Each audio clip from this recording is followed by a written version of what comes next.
우리가 키토 다이어트를 하는 이유는 몸이 탄수화물 대신 지방을 연료로 쓰게 만들어서 체지방을 효율적으로 태우고 싶기 때문입니다. 그런데 여기서 많은 분들이 오해하는 지점이 있습니다. 바로 키토 식단은 완벽하게 할 거 아니면 안 하는 이만 못하다라는 생각이에요. 그래서 흔히 키토 아웃이라고 표현하는데, 지방을 태우는 케토시스 대사 상태가 쉽게 깨진다고 믿고 탄수화물 섭취를 극도로 경계하는 경우가 많습니다. 그런데 케토시스는 켜고 끄는 온오프 스위치가 아닙니다. 그보다는 스피커의 볼륨 조절기에 더 가깝습니다. 조금 높아질 수도 있고 낮아질 수도 있는 거죠. 저는 이 케톤 수치라는 볼륨을 무조건 최대로 올리려고 하지는 않습니다. 지나치게 엄격하게 하다가는 지쳐서 포기하기 쉬우니까요. 그보다는 완벽하지 않더라도 지속 가능한 방식으로 식단을 꾸준히 이어나가는 게 훨씬 중요하다고 생각합니다. 이 부분을 이해하시면 식단에 대한 압박감에서 벗어나서 조금은 편안한 마음으로 키토 식단을 지속하실 수 있을 거예요. 브렛 셔 박사는 심장내과 전문의이자 저탄수화물 분야의 교육자입니다. 그는 케톤 수치에 너무 얽매일 필요가 없는 이유에 대해 다음과 같이 이야기합니다. 케톤 수치가 높을수록 체중 감량이나 건강에 더 큰 도움이 될까요? 이 질문에 답하기 위해선 먼저 케톤이 정확히 무엇인지부터 알아야 합니다. 케톤은 우리 몸 안에서 연료로 사용될 수 있는 대사적으로 활성화된 물질입니다. 하지만 이 케톤은 주로 우리 몸이 주된 에너지원을 포도당에서 지방으로 전환할 때만 생성됩니다. 이런 대사적인 변화는 우리가 흔히 말하는 키토제닉 식단, 즉 저탄수화물 식단을 할 때 주로 발생합니다. 물론 단식을 하거나 기아 상태일 때 혹은 다른 특수한 대사 조건에서도 나타날 수 있지만, 대부분의 경우 케톤 생성은 키토제닉 식단의 맥락 안에서 이야기하게 되죠. 즉, 우리가 탄수화물 섭취를 제한하면 우리 몸은 지방을 태워서 에너지를 만들기 시작하고 바로 그 과정에서 케톤이라는 부산물이 만들어지는 겁니다. 이렇게 생성된 케톤은 뇌의 에너지원으로도 쓰이고 식욕 억제와 같은 다양한 대사적 기능을 수행합니다. 자, 그렇다면 여기서 핵심 질문은 이겁니다. 케톤 수치가 높을수록 더 좋은 결과를 얻게 되는 걸까요? 이를 알아보기 위해 초기 저탄수화물 식단의 바이블이라고 불리는 책을 한번 살펴보겠습니다. 스티븐 피니 박사와 제프 볼렛 박사가 쓴 저탄수화물 생활의 기술과 과학이라는 책인데요. 이 책에서 두 저자는 영양적 케토시스 상태를 혈중 케톤 농도 0.5mm몰 이상으로 정의했습니다. 가장 일반적인 혈액 케톤 측정 방법인 베타 하이드록시 부티레이트를 기준으로 한 값이죠. 또한 그들은 최적의 케토시스 상태를 1.5에서 3.0mm몰 사이로 제시했습니다. 그리고 3.0mm몰을 넘어가면 그 이상의 추가적인 이점은 딱히 없다고 설명했죠. 그렇다면 과연 이 정의에는 확실한 과학적 근거가 있을까요? 흥미롭게도 최근에 많은 과학적 근거들은 그 하한선이 꼭 0.5mm몰일 필요는 없다고 말합니다. 예를 들어 버타헬스의 연구 결과를 보면 제2형 당뇨병 치료나 약물 중단, 그리고 체중 감량에서 아주 유의미한 성공을 거두었는데, 이때 참가자들의 평균 케톤 수치는 0.3에서 0.4mm몰 수준에 불과했습니다. 이건 곧 반드시 0.5mm몰 이상이어야 효과가 있다는 기준이 꼭 맞지 않을 수 있다는 뜻입니다. 즉, 0.3이나 0.4mm몰 정도의 비교적 낮은 케톤 수치에서도 충분한 대사적 효과가 나타날 수 있다는 거죠. 그렇다면 앞서 말한 1.5에서 3mm몰 사이의 최적의 케토시스 구간은 어떨까요? 사실 여러 연구를 살펴보면 시간이 지나면서 케톤 수치가 낮아지더라도 체중 감량은 계속되거나 오히려 더 속도가 붙는다는 결과들이 보고되고 있습니다. 다시 말해, 억지로 케톤 수치를 높여야 한다는 주장을 뒷받침할 만한 강력한 과학적 근거는 부족하다는 겁니다. 그래서 다이어트 닥터 같은 전문 매체에서도 과거에는 최저 케토시스를 목표로 하자고 권장했지만 지금은 그 기준에서 한 발 물러선 입장을 취하고 있습니다.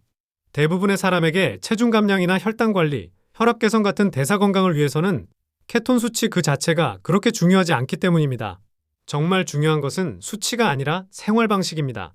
탄수화물을 줄이고 단백질 섭취를 우선순위에 두며 지방은 포만감과 칼로리의 균형을 맞추기 위한 조절 수단으로 사용하는 것. 바로 이런 생활 습관 자체가 건강 효과를 만들어내는 것이지 단순히 높은 케톤 수치가 그 효과의 원인은 아니라는 겁니다. 물론 예외는 있습니다. 케톤을 측정하며 추적하는 건 키토 식단을 막 시작하는 단계에서는 매우 유용할 수 있습니다. 내가 지금 제대로 하고 있나? 내 몸이 케토시스 상태에 진입했나? 이런 사항을 확인하기 위해서죠.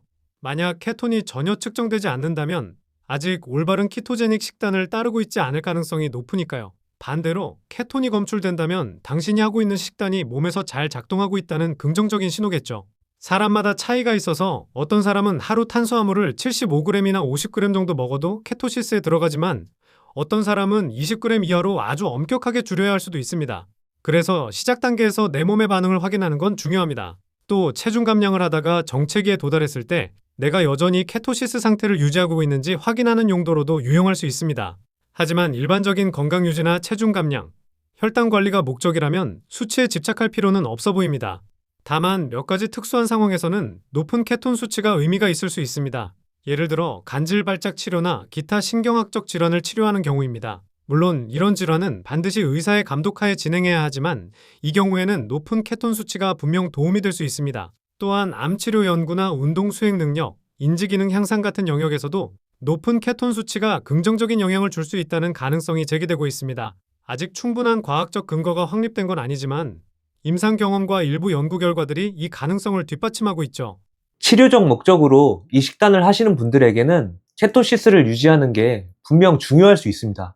하지만 감량과 전반적인 건강 개선을 목표로 한다면 케톤 수치를 항상 높게 유지하지 않아도 됩니다. 낮은 케톤 수치에서도 혹은 케토시스를 왔다 갔다 하는 상태에서도 충분한 효과를 볼 수 있습니다.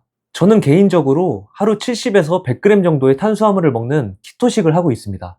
사실 이건 키토라고 부르기도 애매한 정도죠. 그래도 제가 스스로 키토식을 한다고 말하는 이유는 대부분의 시간을 케토시스 상태에 머물고 있다고 짐작하고 있기 때문이에요. 제가 짐작한다고 말하는 이유는 사실 전 단 한 번도 케톤 수치를 측정해 본 적이 없거든요. 근데 저는 이 식단을 시작한 뒤로 이상적인 체중으로 감량해서 잘 유지하고 있고 혈당과 당화혈색소 수치도 낮고 공복 상태에서도 에너지가 넘칩니다. 그럼 그걸로 된 거 아닐까요? 이미 몸이 말해주고 있는 거죠. 물론 모든 분들이 저와 같을 순 없습니다. 누군가는 탄수화물을 더 줄여야 할 수도 있고 또 누군가는 저보다 더 많은 탄수화물을 먹으면서도 케토시스 상태를 유지할 수도 있겠죠. 결국 중요한 건 각자의 몸에 맞는 지점을 찾는 겁니다. 이 과정에서 케톤 수치를 확인하는 게 도움이 될 수는 있습니다. 특히 식단을 처음 시작할 때 올바른 방향으로 가고 있는 건지 확인하는 도구로 활용할 수 있겠죠. 하지만 그 수치 자체를 목표로 삼을 필요는 없다는 점 기억하시기 바랍니다. 브레셔 박사는 이어서 케톤 수치를 높이려는 노력이 되려 살을 찌우거나 건강에 악영향을 줄 수 있는 이유에 대해 이야기합니다. 어떤 분들은 이렇게 생각하실 수도 있습니다. 그렇게 유익할 수도 있다면 믿져야 본전이니 일단 케톤 수치를 높이는 게 좋지 않을까? 하지만 우리가 모든 사람에게 케톤 수치를 높이라고 권장하지 않는 이유가 있습니다. 케톤 수치를 인위적으로 높이기 위해 해야 하는 행동들이 반드시 건강에 이로운 것은 아니기 때문입니다. 수치를 높이는 첫 번째 방법은 외부에서 케톤 영양제를 사 먹는 겁니다. 이렇게 하면 단기적으로 수치는 올릴 수 있겠죠. 하지만 이게 장기적으로 몸에 안전한지는 아직 알 수 없습니다. 게다가 외부에서 케톤이 들어오면 우리 몸은 이미 케톤이 많네? 하고 생각해서 오히려 체내에서 스스로 지방을 태워 만드는 케톤 생성을 억제할 가능성도 있습니다. 지방 대사를 방해할 수도 있다는 거죠.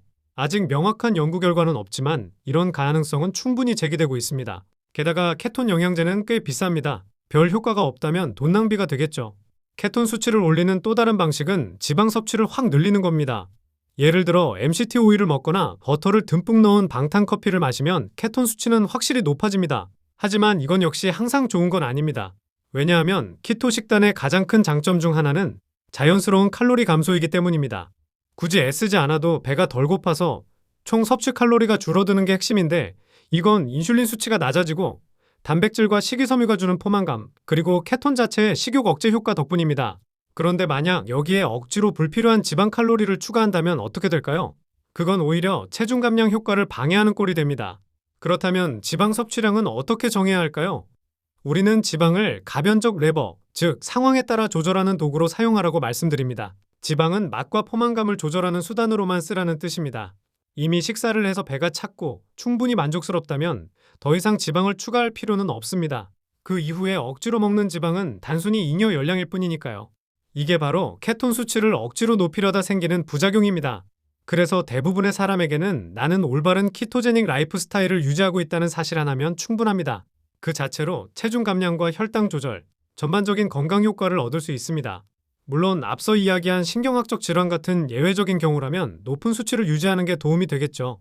그리고 마지막으로 언급할 부분은 감량 정체기입니다.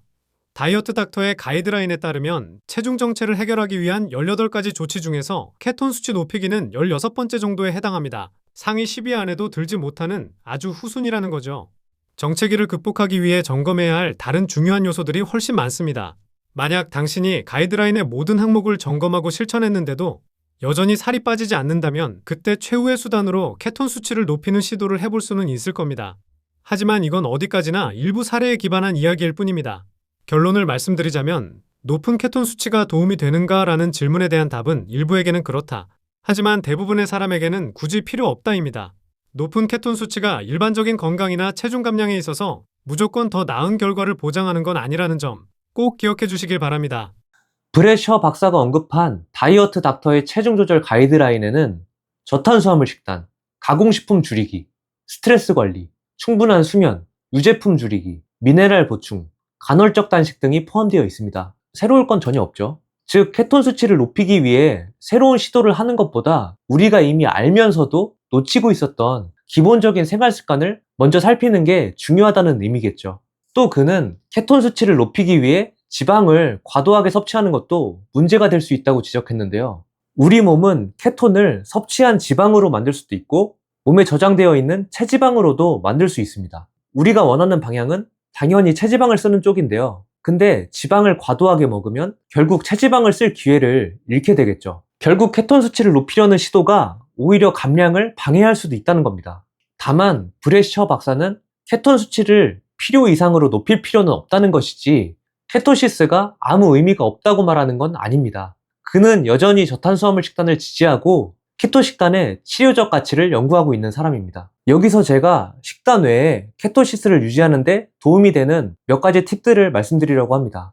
식단 외에도 케톤체 생성에 도움이 되는 도구들이 있습니다. 이런 도구들을 활용하면 식단을 좀 유연하게 가져가더라도 케톤을 어느 정도 유지할 수 있습니다. 케톤 생성을 위한 전제 조건은 체내 글리코겐을 소진시키고 인슐린을 낮추는 시간을 확보하는 겁니다. 그래서 가장 먼저 떠올릴 수 있는 건 운동입니다. 운동이 다이어트에 별 도움이 안 된다고 말하는 전문가들도 적지 않은데요. 이건 운동을 단지 칼로리 소모 측면에서만 해석했기 때문입니다. 운동은 근육과 간에 저장되어 있는 글리코겐을 소진시키고 몸을 다시 지방대사 모드, 즉 케토시스에 유리한 상태로 돌려놓습니다. 그럼 어떤 운동이 좋을까요? 뭘 하든 안 하는 것보단 낫지만 걷기 같은 저강도 운동보다는 인터벌 달리기나 근력 운동 같은 고강도 운동이 훨씬 효과적입니다. 두 번째는 간헐적 단식입니다. 저는 케톤 생성을 가장 크게 방해하는 건 한 번의 실수가 아니라 하루 종일 계속 먹는 습관이라고 생각해요. 그래서 저는 아침은 항상 건너뛰고 최소 12시간에서 16시간 정도 공복을 유지합니다. 그리고 운동은 단식을 깨기 전, 그러니까 첫 식사 전에 주로 하는 편이고요. 세 번째는 지방과 탄수화물을 최대한 분리해서 먹는 거예요. 저는 점심에 먹는 첫 끼에는 탄수화물을 거의 먹지 않아요. 탄수화물이 들어간 음식은 최대한 저녁에 몰아서 먹습니다. 그리고 탄수화물이 포함된 식사에서는 지방을 일부러 추가하지는 않고요. 이렇게 하면 하루 대부분의 시간 동안 케토시스 상태에 머물 수 있습니다. 마지막으로 수면입니다. 수면 부족은 코르티솔 수치를 높이고 코르티솔은 혈당과 인슐린을 올려서 케톤 생성을 방해합니다. 재밌는 건 저녁에 소량의 탄수화물을 먹는 것이 오히려 수면에 도움이 될 수 있다는 점입니다. 탄수화물은 인슐린을 상승시키죠. 이 인슐린이 뇌에서 수면 호르몬이라고 불리는 멜라토닌의 재료가 되는 트립토판이 뇌로 더 잘 유입될 수 있게 해줍니다. 트립토판이 뇌에 들어가면 세로토닌을 만들고 세로토닌은 밤에 멜라토닌으로 전환됩니다. 이건 제가 탄수화물을 저녁에 몰아서 먹는 이유이기도 합니다. 즉 소량의 탄수화물이 수면의 질을 높이고 좋은 수면은 다시 케토시스를 유지하기 좋은 환경을 만들어줍니다. 물론 케톤 생성의 핵심은 식단입니다. 하지만 제가 말씀드린 이런 도구들은 키토 식단에서 탄수화물의 허용량을 늘려줍니다. 즉 식단을 조금 더 유연하고 지속 가능하게 만들어줍니다. 예를 들어 오늘 탄수화물을 계획보다 더 먹었다. 그럴 때는 단식 시간 좀 늘리고 운동 열심히 해서 글리코겐을 소진하면 되는 거예요. 이렇게 식단과 생활 습관은 서로 상호 보완할 수 있습니다. 제가 너무 많은 항목을 말씀드려서 처음에는 복잡해 보일 수 있지만 이 모든 건 익숙해지면 평범한 일상이 됩니다. 저는 간헐적 단식을 일부러 하지 않아요. 그냥 반복되는 일상일 뿐입니다. 운동도 마찬가지예요. 저에게 있어서 운동은 양치질과 비슷한 개념입니다. 혹시 여러분이 엄격한 식단에 지쳐가고 있다면 압박감을 좀 내려놓고 유연하게 식단을 하면서 이런 도구들을 활용해 보세요. 케톤 수치는 조금 떨어질 수 있어도 몸과 마음은 오히려 건강해질 수 있습니다. 이상한 다이어트였습니다.